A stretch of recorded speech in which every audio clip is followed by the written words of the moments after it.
kick us off. And so for retailer adjustments, again, we're going to focus on that capture early in the process.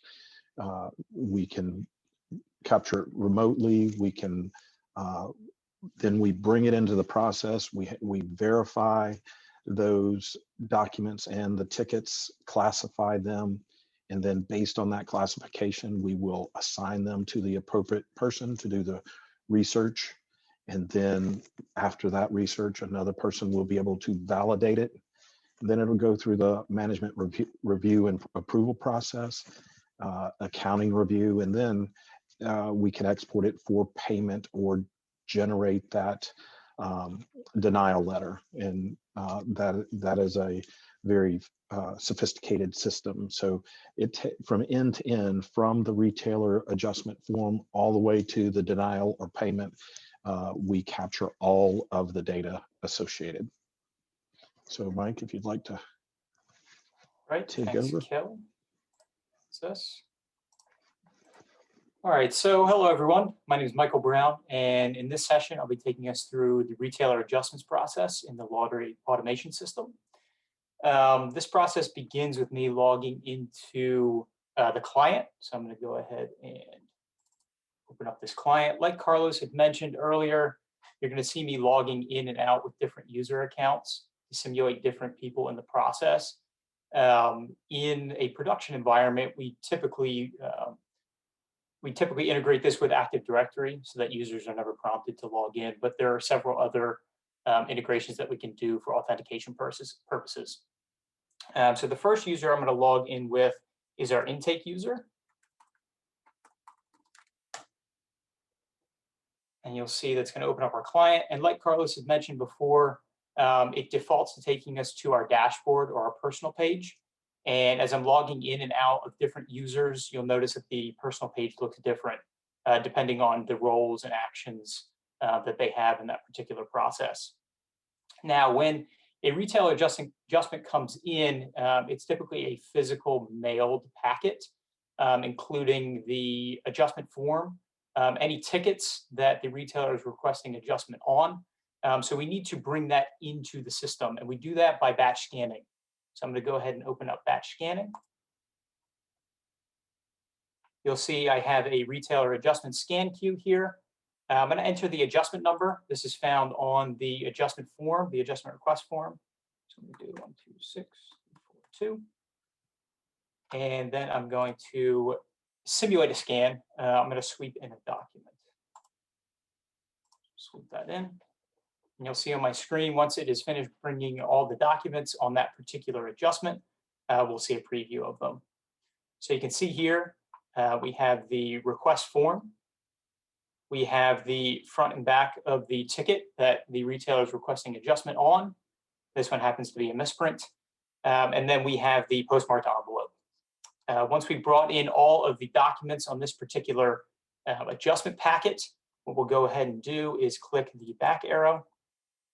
And that's really all that this initial user has to do in the system. They are essentially just taking that physical packet, breaking it apart, and then importing it into OnBase via a batch scan.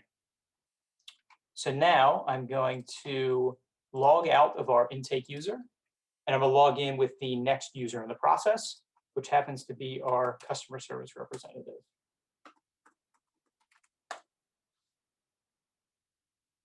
So the customer service representative is the next user in this process. They're actually going to be processing this batch that was scanned in by the intake user.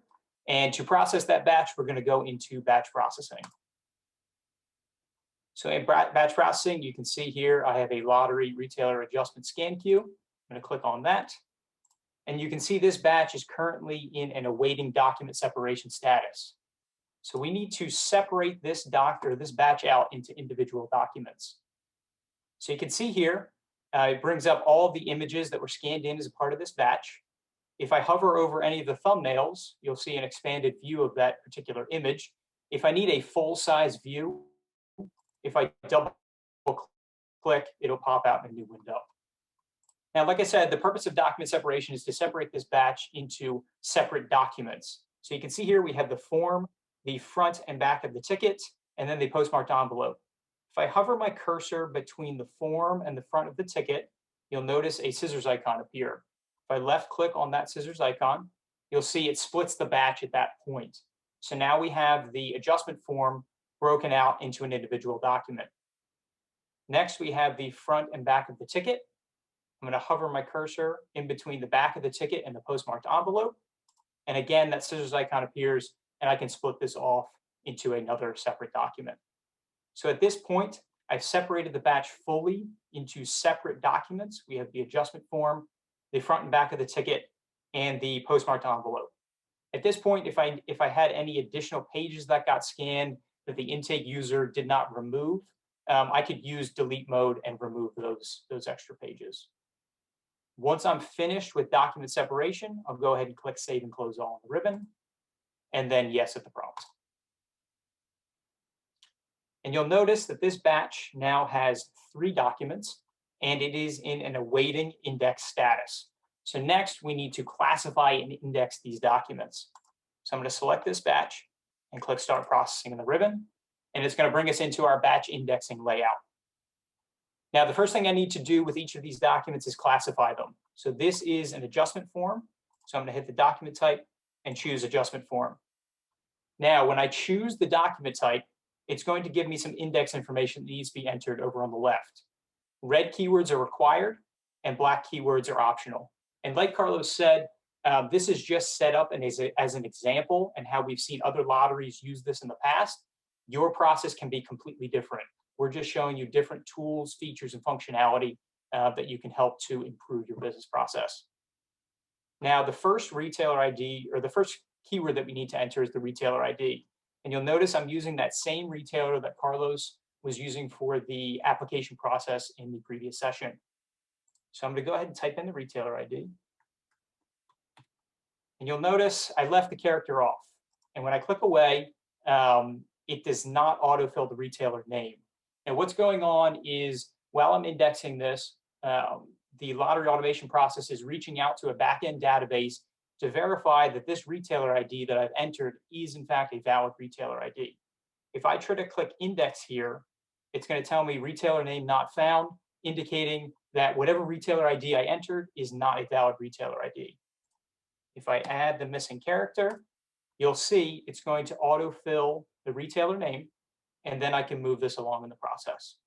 So I'll go ahead and click index, and it'll move me on to the next document in this batch. So this is a ticket, so I'll choose adjustment ticket, and I need to enter the serial number. So,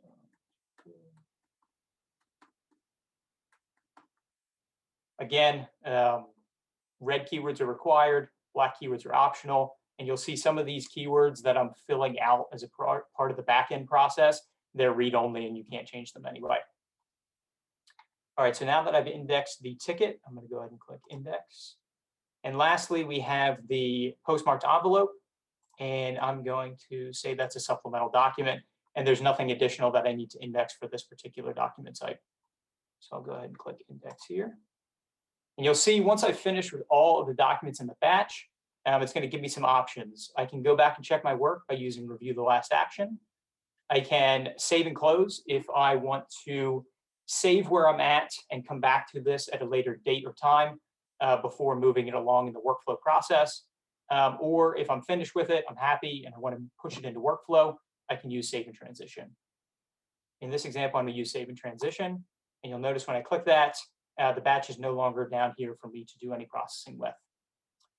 So now that the customer service representative has done their portion of the process in regard to classification and indexing, I'm going to go ahead and log out of the CSR account, and we're going to log in with the customer service manager account.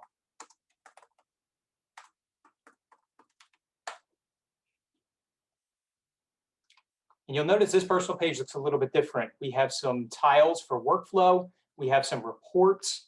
Again, all of these tiles are configurable by user, and any changes that you make to your own personal page has no impact on anyone else's personal page.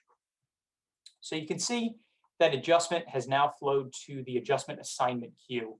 So in this style of adjustment processing, the customer service manager is going to manually assign these adjustments out to different users. There are certainly a multitude of ways that you can do assignment. You can do manual assignment like this. You can do round robin. You can look at the queues to see who has the least amount of work and assign it to them. It's really configurable to meet your business process. Now, before I open up adjustment assignment, I'm going to open up the adjustment assignment report. And what this report is going to show me is all of the users who process adjustments. It's going to give me an idea of how many tickets, how many adjustment tickets they currently have assigned to them. So you can see CSR3 currently has 2 tickets assigned to them, and CSR2 only has 1 ticket. So I can leave this report, which will update itself real time on another monitor, and use that to make my decisions with assigning these adjustments. So I'll close out of here. Now I'm going to enter workflow, which is what we're going to use to assign this particular adjustment. And I'm going to do that by clicking on this adjustment assignment tile.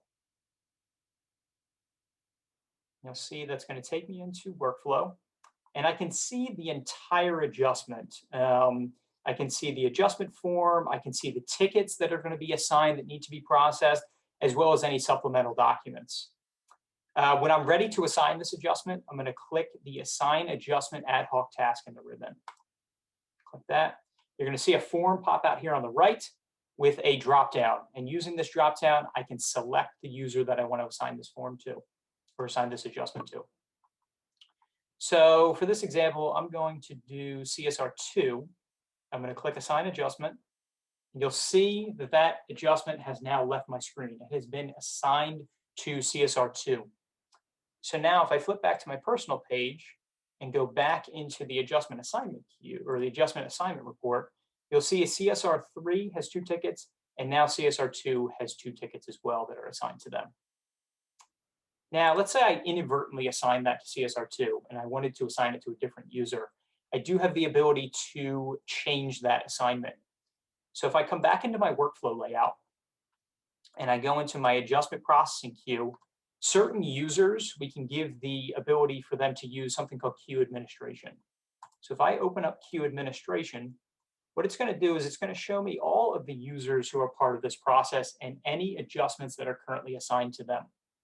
So CSR2 is who I chose to assign that adjustment to. And here's that adjustment.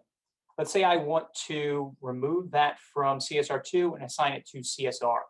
And again, in production, I'm using these generic names. In production, these would be real users.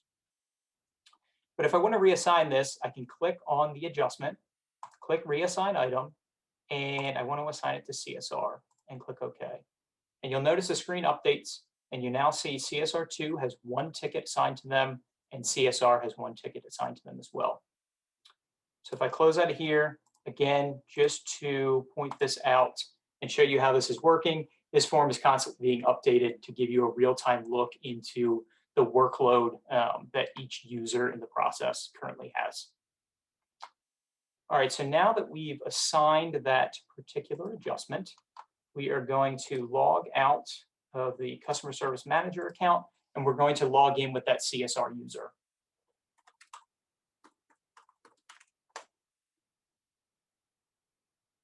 All right, so now that I'm logged in with the CSR user, you can see that ticket for that particular adjustment is sitting in my adjustment processing queue. So I'm going to go ahead and open up this queue.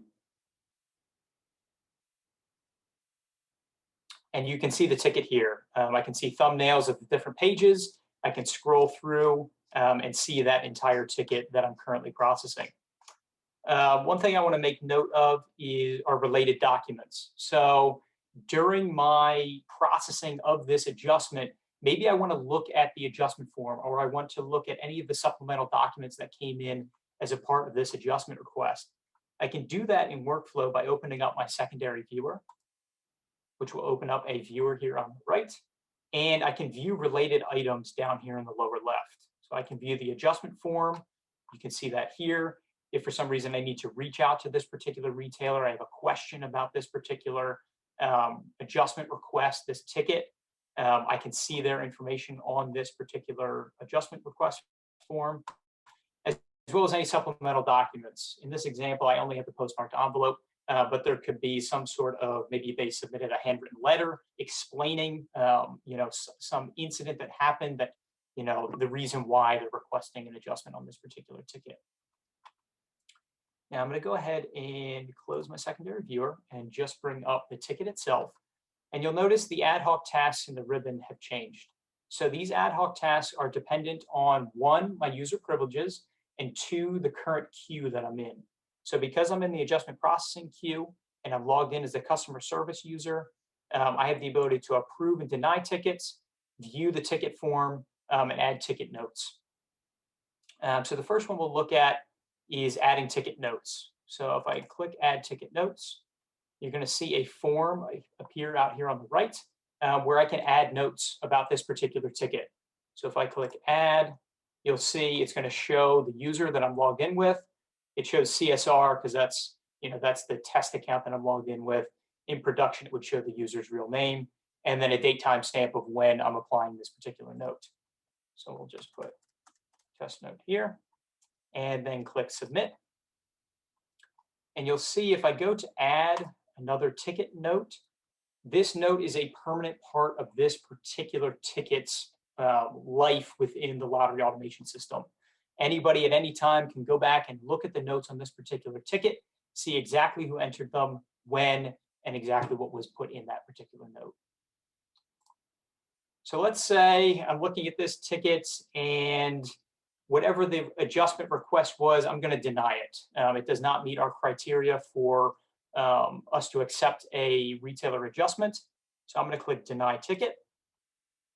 And you'll see here, I can see the notes that I've added, and I'm required to enter an adjustment denial reason.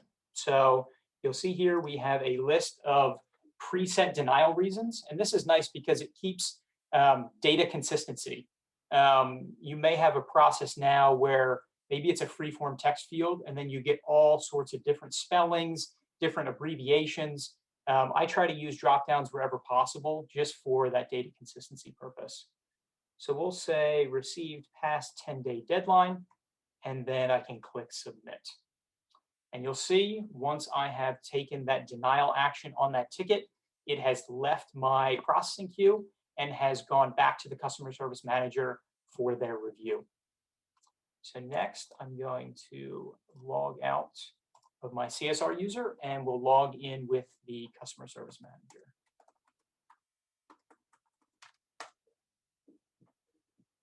So now that I'm logged back in with the customer service manager, you can see that particular ticket is sitting in my management review queue.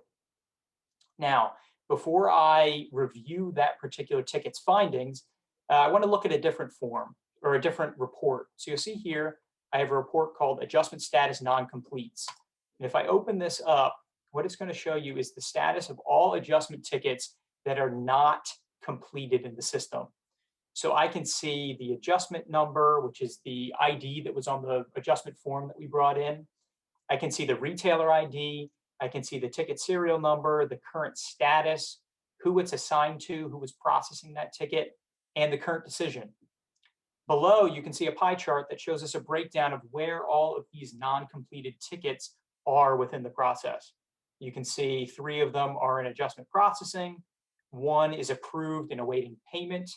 1 is denied and it's waiting for that particular user to contact the retailer to notify them of that denial. And then 1 is sitting in management review. So this is just nice because it gives you a look into all of the currently in process tickets, where they are in the system, what decisions have been made on them, and who they're currently assigned to. We'll close that out. So that ticket, like I said, is in my management review queue. I'm going to go ahead and open up that queue. It will take me into the workflow layout, and I can see the ticket here.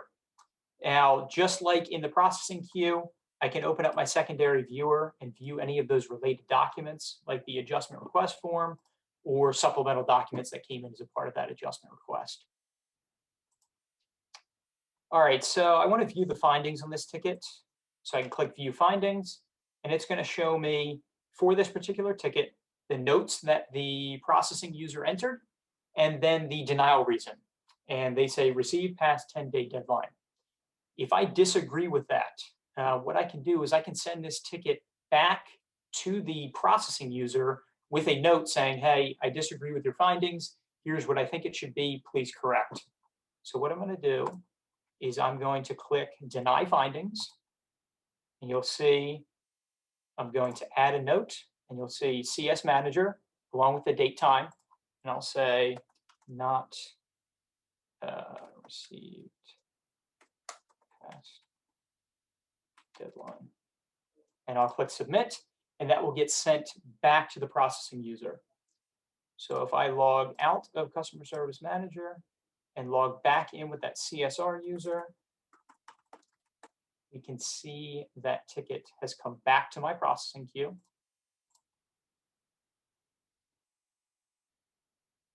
And if I view the ticket form, I can see Customer Service Manager said not received past deadline. That's indicating, hey, I want you to make a change on this. And what I can do then is use my approved ticket. And you'll notice the fields that are shown are different. Now I'm doing an approved amount. How much are we going to adjust this retailer's account by for this particular ticket? So in this case, I'll do $2, whatever the value of the ticket was, and I'll click Submit. And again, that will leave my processing queue and be automatically routed to the Customer Service Manager. So I'll go ahead and log out of my CSR account. And lastly, we will log back in with Customer Service Manager. The ticket is back in my management review queue. I can view the findings on this ticket, see that it was approved for $2. I'm happy with that. So I will go ahead and approve the findings. Now, when we click Approve Findings, depending on your business rules, this could reach out maybe to an accounting software and indicate to that accounting software, hey, adjust retailer with the ID of 123456, adjust their account by $2. It really depends on your business process, what you want to have happen after the findings on that particular adjustment ticket have been approved. All right, so let me flip back to my personal page and we'll go over one more report, which is the lottery adjustment status report. So if I open this up, this is going to be a simple line item report that shows all of the tickets, whether they are complete or still in process, that are in the system. And this is nice because it gives you a full range, a full view over all the tickets that you've processed. You can set different date ranges. Maybe a retailer calls up and says, hey, I want a status of my particular adjustment request, or I want to ask you a question about a particular adjustment request that was approved or denied. I can use parameters to filter that down. So if I know my retailer ID is 123456 and I click OK, it's going to narrow down those results to only show me their the adjustments that meet, or the adjustments that were submitted for that particular retailer. The nice thing about these reports are not only am I seeing the data, I can also open up the documents straight from the report. So if that FS Lotto representative called up and said, hey, adjustment 126342, I'd like to talk to you about it. If I find it on this report, all I need to do is double click. I can see the ticket. Then from here, if I double click on the ticket, I can see any of the documents associated. So I can see the ticket information form. So I can see, hey, these are, our findings during our processing of this ticket, how much it was approved for. I can see the original adjustment request form. I can see any supplemental documents. I get a full picture of everything related to that particular adjustment straight from that report. And one last thing I want to show, with documents in the system, I know Carlos mentioned this earlier, we do have a full audit trail of those documents in the system. So if I open up the history, I can see any actions that we're taking on this particular document. So you see, you have the CSR user, CS manager, adding and removing keywords, viewing the document. This, from here, maybe I'm looking for everyone who viewed the document. I can filter this list down to only show me viewed document statuses, as well as workflow queues. I can see exactly where this document went throughout the process and how long it was in each status step. And like Carlos had mentioned before, this can be very useful for identifying bottlenecks in a process because all of this data is there. It's just a matter of creating reports around it. And so with that, that ends my presentation on retailer adjustments. And minimize this, bring this up. And the next session that will begin in around 5 minutes will be on retailer operations. If you have any questions, please put them in the chat or use the question and answer function. And I will either get to them during the next session or potentially after this conference. Thank you. Thanks, Mike. Great job. And it'll be just a few minutes. A couple of things to top off that presentation, because there's 2 routes at the end there it can go. You can have the output so that you can interact with that accounting system to do the payment, but also we have a letter generator that is a part of this and can be plugged in there and to create that denial letter, and it puts it in their file as well as sends it out to that retailer. So it's documenting what they have there.